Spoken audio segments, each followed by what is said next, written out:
Di rumah kediaman orang tua Yusuf sekarang digunakan sebagai resepsi pernikahan. Aisyah yang menolak untuk mengadakan resepsi di hotel maupun di gedung yang baginya hanya menghamburkan uang. Jadinya Bunda Yusuf yang mengusulkan untuk diadakan resepsi di rumah Yusuf yang lumayan besar. Alunan lagu religi terdengar sebagai pengiring musik di acara pernikahan Yusuf dan Aisyah.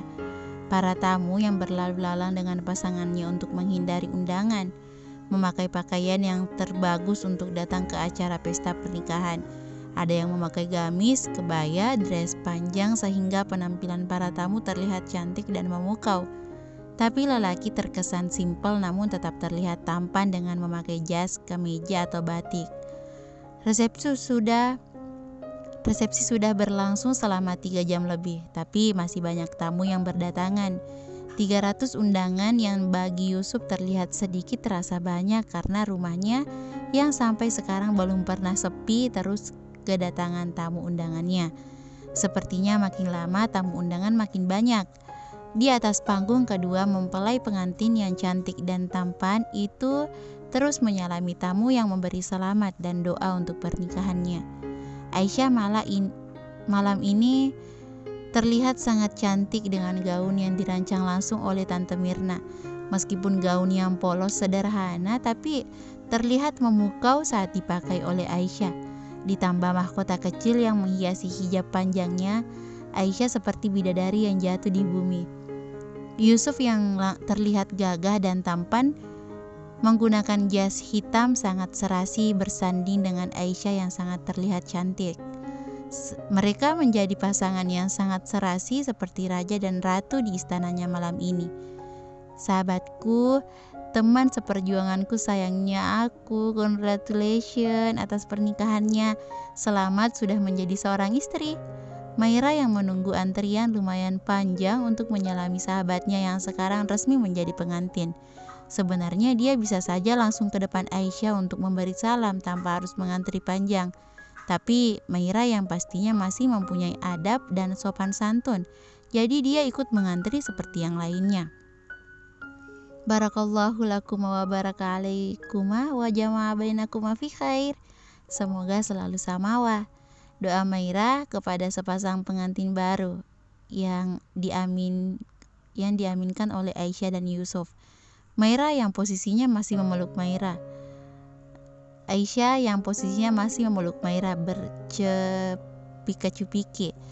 Maira tadi sewaktu akad belum mengucapkan selamat kepada sahabat tercintanya.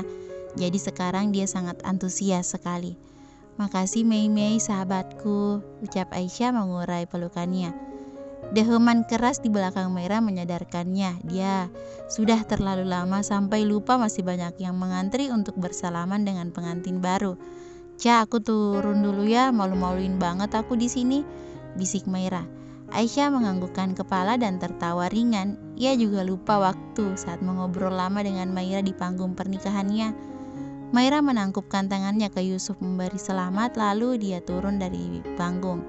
Kedua pengantin baru itu kembali menyalami tamu undangan disertai senyum yang menghiasi bibir mereka. Selepas sholat Isya, resepsi pernikahanku dilaksanakan. Ya mungkin bagi kalian terlalu malam untuk acara resepsi. Aku yang memintanya. Aku tidak ingin acara pernikahanku mempersulitku untuk menjalankan kewajiban ibadah sholatku. Resepsi nikah setelah Isya yang menurutku paling aman. Kakiku amat capek sekali. Lebih dari 3 jam aku berdiri menyalami tamu undangan. Sekarang sudah jam 10 malam, tapi tamu undangan belum habis juga. Kamu kenapa? Capek? Tanya suami yang mungkin tahu dari gelagat tubuhku yang mudah ditebak. Aku hanya menganggukkan kepala, jujur. Tunggu sebentar ya, kalau kamu capek duduk aja. Ucapnya lembut. Aku melihat ke sekeliling acara dan alhamdulillah sekarang sudah mulai sepi. 1 jam setelahnya resepsi telah berakhir. Tamu undangan sudah kembali ke rumahnya masing-masing.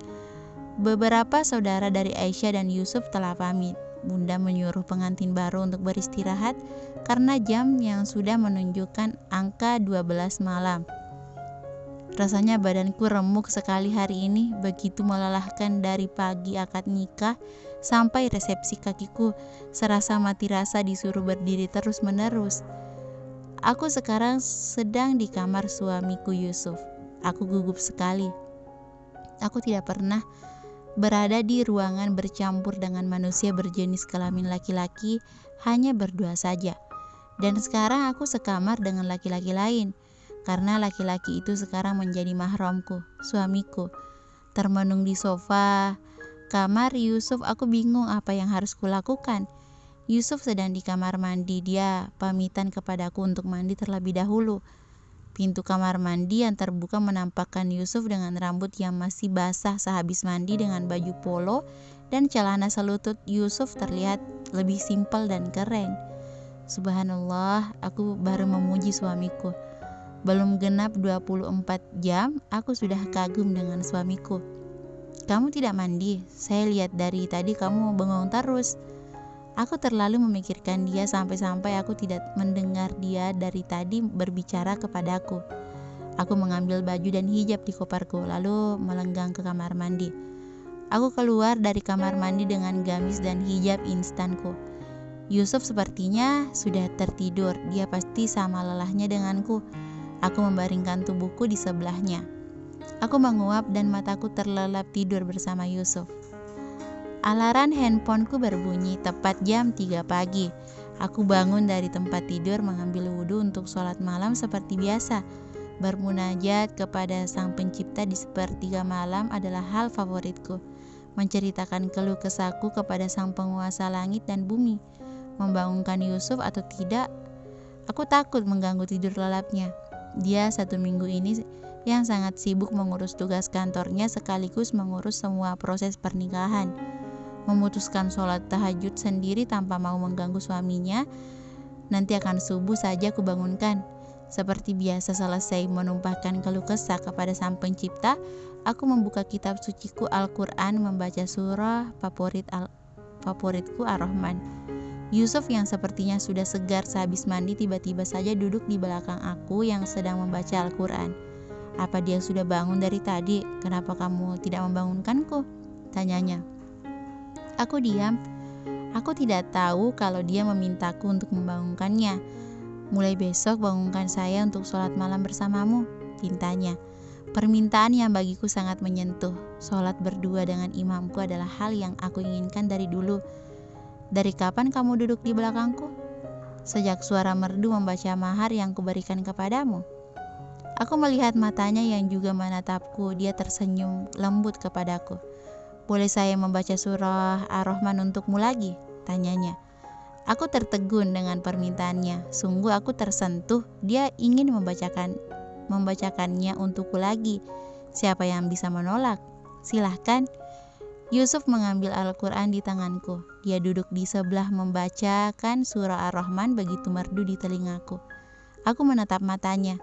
Ya Allah, sungguh nikmat mana yang engkau dustakan. Mana mata kami bertemu. Kami saling menatap. Ia tersenyum kepadaku lalu melanjutkan membaca lantunan surah Ar-Rahman.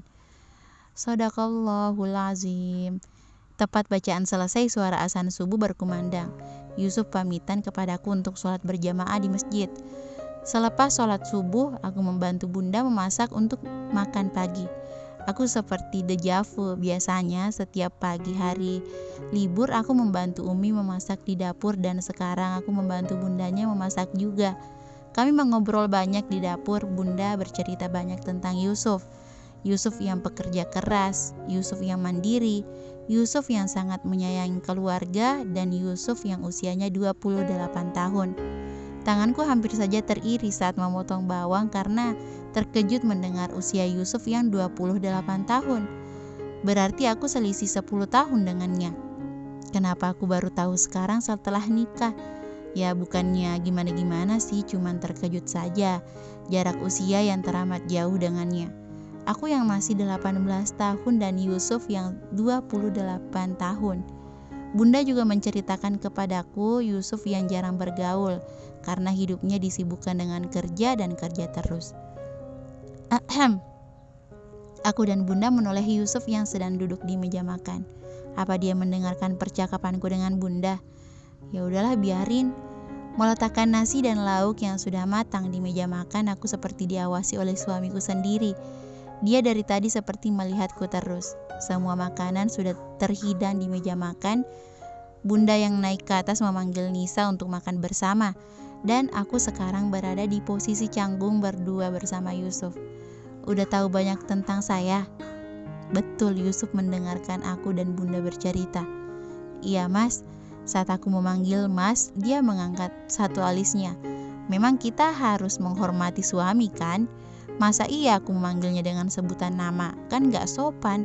Lagian juga aku yang baru tahu usianya yang selisih jauh denganku. Aku memutuskan memanggilnya Mas Yusuf. Tidak terlalu buruk bukan? Besok kita pindah ke rumah kita. Saya tadi dapat info kalau rumah kita sudah selesai direnovasi. Mas Yusuf memang sudah membeli rumah baru untuk tempat tinggal kita sejak selesai pertunangan. Dia membeli rumah siap jadi, tinggal direnovasi, dan seperti yang sudah Mas Yusuf katakan, selesai direnovasi sudah siap ditempati. Aku ngikut Mas Yusuf. Ya, besok pagi kita pindah ke rumah baru. Bunda dan Nisa sudah duduk di meja makan. Suasana makan tidak terlalu hening seperti yang aku bayangkan sebelumnya. Kadang aku, Bunda, dan Nisa sedikit mengobrol ringan, dan Mas Yusuf seperti patung menjadi pendengar yang baik. Sudah selesai semua? Aku dan Mas Yusuf sekarang sedang di rumahku, rumah Umi, berkemas mengambil baju dan barang yang sekiranya penting untuk dibawa pindah ke rumah baru kami. Yusuf meminta untuk tidak terlalu banyak membawa barang yang tidak terlalu penting. Cukup membawa baju dan buku untuk kuliah saja, kata Yusuf tadi. Aku sedang di kamar, duduk memandangi kamar yang 18 tahun aku tempati. Di sini aku beristirahat saat lelah, sibuk mengerjakan tugas kuliah yang menumpuk amat melelahkan, dan kadang tertidur saat sedang murojaah. Banyak kenangan di kamar ini. Mas Yusuf melihatku yang melamun. Ia pasti heran kepadaku. Dari kemarin menikah sampai hari ini aku banyak melamun. Aku juga tidak tahu. Aku hanya mengangguk lesu bila ditanya dan menjawab seperlunya. Setelah aku selesai berkemas, Mas Yusuf membantu membawa barang-barangku. Kami berpamitan ke Bunda untuk pulang ke rumah baru kami. Rumah besar bertingkat 2 di kawasan Surabaya Barat yang bernuansa asri. Banyak pepohonan di sekitar perumahan sehingga udara terasa selalu sejuk. Ada kebun kecil dan taman di samping rumah menambah keasrian di rumah ini. Aku yang masih melihat sekitar luar rumah sudah merasa nyaman dengan suasana rumah baru kami. Mas Yusuf sangat tepat memilih rumah di daerah sini, jauh dari kepadatan penduduk.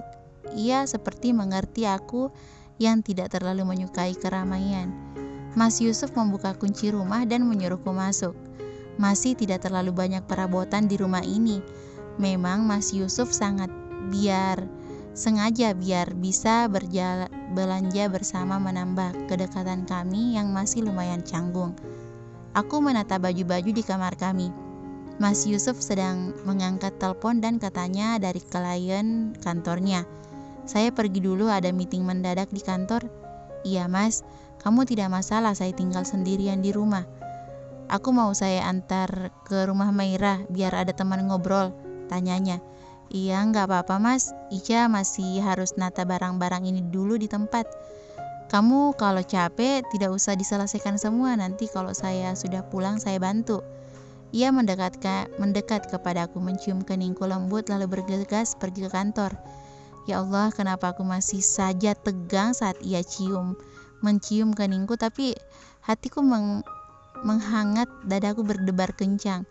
Apa aku sudah menaruh rasa pada Mas Yusuf yang dingin itu?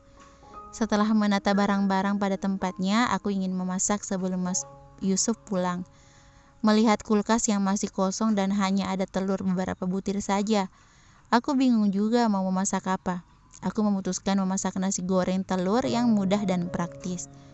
Disibukkan oleh kegiatan rumah sampai tidak sadar hari sudah akan maghrib. Aku memutuskan untuk mandi sebelum Mas Yusuf pulang ke rumah. Selesai mandi, Aku hanya berleha-leha saja. Tadi aku kedatangan tamu bulanan, jadi yang kulakukan membuka handphone yang belum sama sekali aku sentuh dari tadi. Meng-scroll history Instagram yang isinya banyak sekali self-reminder untuk diriku sendiri. Membuka salah satu postingan, hidup ini terlalu singkat untuk mencemaskan hal-hal yang kecil. Nikmatilah apa yang kita miliki hari ini dan janganlah memikirkan apa-apa yang belum tentu kita miliki esok hari. Aku seperti tertampar dengan kalimat itu. Aku yang kurang bersyukur akan nikmat yang Allah beri. Aku yang terkadang terlalu memikirkan tugas kuliahku yang akan datang dan belum tentu terjadi. Ya Allah, maafkan hambamu ini. Membuka aplikasi chatting dan ada beberapa pesan yang masuk. Ica, jangan kamu besok.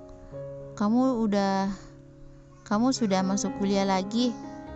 Aku cuma mengambil cuti 2 hari setelah pernikahan. Untuk apa meminta libur lama, toh suamiku juga sekarang udah kerja. Iya, aku tahu kamu juga udah kangen sama aku kan? Setelah membalas pesan dari Maira, ternyata Mas Yusuf mengirim pesan untukku. Assalamualaikum, nanti saya pulang selepas Isya. Waalaikumsalam, iya Mas, hati-hati pulangnya. Mas Yusuf pulang masih selepas Isya. Selamat nasi gorengnya sudah aku masukkan ke lemari makanan. Kenapa mataku tiba-tiba mengantuk ya? Laki-laki tampan berusia 28 tahun itu terlihat sibuk mengetik file di laptopnya. Setelah meeting, rencananya ia ingin langsung pulang, namun apalah daya dengan tugas yang harus diselesaikan malam ini. Ia sudah izin kepada istrinya untuk pulang selepas Isya. Semoga ia bisa tepat waktu. Yusuf tidak tega dengan istrinya yang mengerjakan tugas rumah sendiri. Setelah sholat maghrib berjamaah dengan sekretarisnya Bima, ia langsung kerja target segera melanjutkan tugasnya agar cepat selesai dan pulang ke rumah. Padahal rencananya nanti Yusuf ingin mengajak istrinya belanja keperluan rumah yang kurang. Ia ingin membangun chemistry bersama istrinya supaya tidak canggung lagi. Yusuf sadar dirinya tidak mudah memulai obrolan dengan seseorang, tapi entah mengapa dengan istrinya, Yusuf merasa cocok dan selalu bisa mencari topik pembicaraan pada istrinya yang juga sama irit bicara. Alhamdulillah, batin Yusuf, tepat 6:30 malam, tugas kantornya sudah selesai. Yusuf berdiri dari kursi kantor dan bergegas untuk pulang. Di perjalanan pulang, Yusuf melihat pedagang kaki lima yang menjual martabak manis. Ia menghentikan mobilnya berjalan membeli martabak untuk istrinya. Entah kenapa Yusuf ingin sekali membelikan martabak manis untuk istri kecilnya. Sesampainya di rumahnya, ia mengetuk pintu berulang kali tapi tidak kunjung dibukakan. Kemana istrinya itu? Ia jadi khawatir. Untung ia memiliki kunci cadangan. Yusuf langsung masuk ke rumahnya. Di ruang tamu kosong, meja makan juga kosong. Di mana istrinya itu? Ia langsung berlari kecil ke kamarnya. Betapa leganya ia melihat istrinya sedang tidur meringkuk seperti bayi. Yusuf maju memandangi wajah cantik istrinya yang sedang tertidur, masih menggunakan hijab instannya. Memandangi wajah Aisyah, entah apa hati Yusuf merasa nyaman dan damai. Yusuf menyentuh pipi Aisyah lembut, mengusapnya pelan seakan takut membangunkan tidur nyenyak istrinya. Namun kegiatan tersebut membuat tidur Aisyah terusik, seakan tak nyaman dengan usapan di pipinya. Perlahan Aisyah membuka matanya. Ekspresi awal yang Aisyah tunjukkan saat melihat wajah Yusuf di dekat wajahnya. Aisyah merenggut bingung. Apa Yusuf sudah pulang dari kantornya? Aisyah mengerjapkan matanya berkali-kali, masih belum sepenuhnya sadar dari tidurnya dan benar di depan sudah ada Yusuf yang sedang bersedekap berdiri melihatnya. Mas Yusuf sudah pulang. Iya, maaf membangunkanmu yang sedang tertidur. Mas, maafin Ica juga yang ketiduran sampai tidak tahu kalau Mas Yusuf sudah pulang. Aisyah bangkit dari tidurnya. Dia sangat merasa bersalah. Gak apa-apa, saya tahu kalau kamu kecapean. Mas Yusuf sudah makan. Yusuf menjawab dengan gelengan. Ayo makan mas, tadi Ica masak nasi goreng. Tunggu saya mandi sebentar, pinta Yusuf. Kalau gitu Ica angetin dulu nasi gorengnya. Aisyah berdiri, dia akan pergi ke dapur untuk menghangatkan nasi gorengnya. Ica, panggil Yusuf saat Aisyah akan keluar kamar. Ada apa mas? Di meja makan ada martabak, kamu letakkan ke piring ya. Oh, oke mas. Lalu Aisyah melenggang ke dapur. Selesai mandi, Yusuf menggunakan baju polo coklat polos dan celana selutut. Ia pergi ke dapur. Istrinya sedang berdiri di depan kompor menghangatkan nasi goreng untuk mereka makan. Daham Yusuf menyadarkan Aisyah kalau suaminya sudah ada di tempat ini juga. Mas Yusuf sudah mandi. Mas nunggu di meja makan dulu aja ya, Ica mau ngetin nasi gorengnya bentar. Yusuf menurut, ia duduk di meja makan melihat istrinya yang sedang memasak. Ia merasa beruntung bisa mendapatkan Aisyah di hidupnya. Aisyah meletakkan satu piring nasi goreng untuk suaminya.